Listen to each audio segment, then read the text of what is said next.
number 20. In a potato race, a bucket is placed at the starting point, which is 5 meters from the first potato. एक potato race में race के starting point पर एक bucket रखा हुआ है जो कि फर्स्ट पोटैटो से 5 मीटर दूर है। जैसे यहाँ पर ये एक बकेट है जो कि फर्स्ट पोटैटो से 5 मीटर दूरी पर है, तो यहाँ पर हम एक पोटैटो बना लेते हैं। ये बकेट इस पोटैटो से 5 मीटर की दूरी पर है। And other potatoes are placed 3 metre apart in a straight line.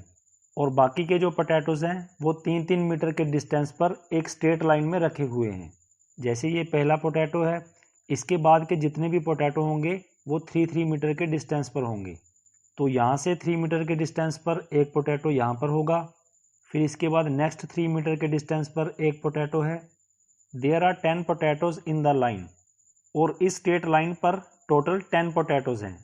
एक competitor starts from the bucket. एक कंपटीटर है जो बकेट से रन करना स्टार्ट करती है। Picks up the nearest potato, runs back with it, drops it in the bucket. और जो सबसे नियरेस्ट पोटैटो है यानी कि जो फर्स्ट पोटैटो है वो उसको पिक करती है और वापस रन करते हुए इस बकेट के अंदर ड्रॉप कर देती है। Runs back to pick up the next potato, runs to the bucket to drop it in. First potato drop करने के बाद वो यहाँ से फिर से रन करना स्टार्ट करती है, सेकंड पोटैटो को पिक करती है और वापस रन करते हुए इस बकेट के अंदर ड्रॉप कर देती है। And she continues in the same way until all potatoes are in the bucket.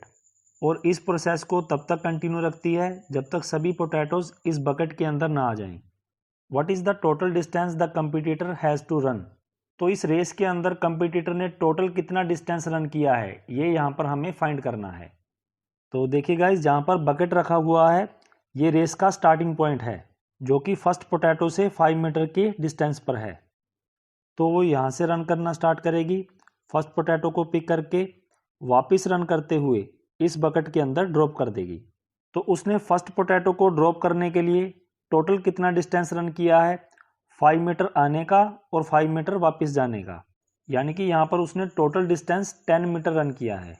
तो distance run to pick first potato is equal to में ये कितना हो जाएगा, 5 metre plus 5 metre is equal to में 10 मीटर। अब वापस वो अपने स्टार्टिंग पॉइंट पर है, यहाँ से रन करना स्टार्ट करेगी, सेकंड पोटैटो को पिक करके वापस रन करते हुए इस बकेट के अंदर ड्रॉप कर देगी। तो सेकंड पोटैटो को ड्रॉप करने के लिए टोटल कितना डिस्टेंस ट्रैवल किया, 5 + 3 8 मीटर आने का और 8 मीटर वापस जाने का। तो टोटल डिस्टेंस कितना हो गया, 8 मीटर प्लस 8 मीटर यानी कि 16 मीटर। तो distance run to pick second potato is equal to में ये हमारे पास कितना हो जाएगा, 8 मीटर प्लस 8 मीटर 16 मीटर। अब वापस वो अपने स्टार्टिंग पॉइंट पर है तो यहाँ से रन करना स्टार्ट करेगी, थर्ड पोटैटो को पिक करके वापस रन करते हुए इस बकेट के अंदर ड्रॉप कर देगी। तो थर्ड पोटैटो को ड्रॉप करने के लिए टोटल कितना डिस्टेंस हो गया, 5 + 3 8, 8 + 3 11 मीटर, यानी कि 11 मीटर यहाँ तक आने का और 11 मीटर वापस जाने का। तो distance run to pick third potato is equal to में 11 मीटर प्लस 11 मीटर, टोटल कितना हो जाएगा, 22 मीटर। और वो इसी प्रोसेस को तब तक कंटिन्यू रखती है जब तक सभी पोटैटोज इस बकेट के अंदर ना आ जाएं। अब हम इन डिस्टेंसेस को सीरीज की फॉर्म में अरेंज करेंगे। तो फर्स्ट डिस्टेंस हमारे पास है 10 मीटर, इसके बाद 16 मीटर, फिर 22 मीटर एंड सो ऑन। अब इसके बाद हम इस सीरीज को एपी के लिए चेक करेंगे। तो देखिए गाइज, यहाँ पर कॉमन डिफरेंस सेम है, क्योंकि अगर हम फर्स्ट 2 टर्म्स से डिफरेंस निकालें तो कितना आ रहा है, 16 - 10 6। फिर सेकंड और थर्ड टर्म का डिफरेंस कितना आ रहा है, 22 - 16 6, यानी कि इस सीरीज के अंदर कॉमन डिफरेंस 6 है। तो ये सीरीज एक एपी सीरीज है और इस सीरीज के अंदर नंबर ऑफ टर्म्स क्या होंगे, एक पोटैटो से हमारे पास एक टर्म आ रही है तो यहाँ पर नंबर ऑफ पोटैटोज क्या है, 10 है। तो इस सीरीज के अंदर टर्म्स भी कितनी हो जाएंगी, 10। और नंबर ऑफ टर्म्स को हम n से डिनोट करते हैं तो n का वैल्यू यहाँ पर कितना हो जाएगा, 10। और इस सीरीज की फर्स्ट टर्म क्या है, a इज इक्वल टू में ये भी हमारे पास 10 है और सीरीज का कॉमन डिफरेंस कितना है, d इज इक्वल टू में 6। अब इस रेस के अंदर टोटल कितना डिस्टेंस रन किया गया है ये हमें फाइंड करना है। यानी कि इस सीरीज के अंदर जितनी भी टर्म्स हैं उसका अगर हम सम निकालें तो वो हमारे पास टोटल डिस्टेंस आ जाएगा। और इस सीरीज के अंदर टोटल टर्म्स कितनी है 10। तो यहाँ पर हमें इन 10 टर्म्स का सम फाइंड करना है। और ये सीरीज हमारी एक एपी सीरीज है।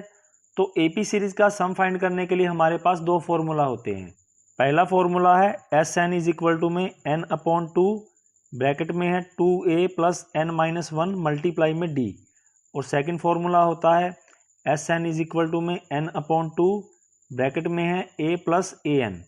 तो जो पहला फॉर्मूला है ये हम तब अप्लाई करते हैं जब हमें AP की लास्ट टर्म का वैल्यू ना पता हो।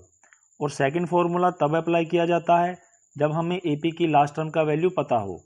तो देखिए गाइज, यहाँ पर इस सीरीज के अंदर हमें लास्ट टर्म का वैल्यू नहीं पता है, तो इन दोनों में से हम इस फॉर्मूला को यहाँ पर अप्लाई करेंगे।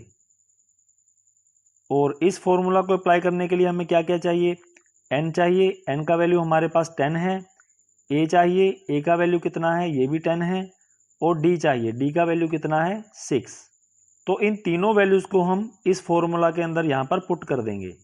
तो यहाँ पर n का वैल्यू 10 पुट करने से ये बन जाएगा S10 इज इक्वल टू में n का वैल्यू 10 अपॉन 2 और ब्रैकेट के अंदर 2 इंटू 10 20 प्लस 10 माइनस 1 9 और 9 को 6 से मल्टीप्लाई करेंगे तो यहाँ पर आ जाएगा 54।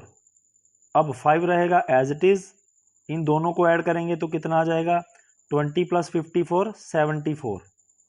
और 74 को 5 से मल्टीप्लाई करेंगे तो ये हमारे पास आ जाएगा 370। यानी कि इस रेस के अंदर टोटल डिस्टेंस कितना रन किया गया है 370 मीटर।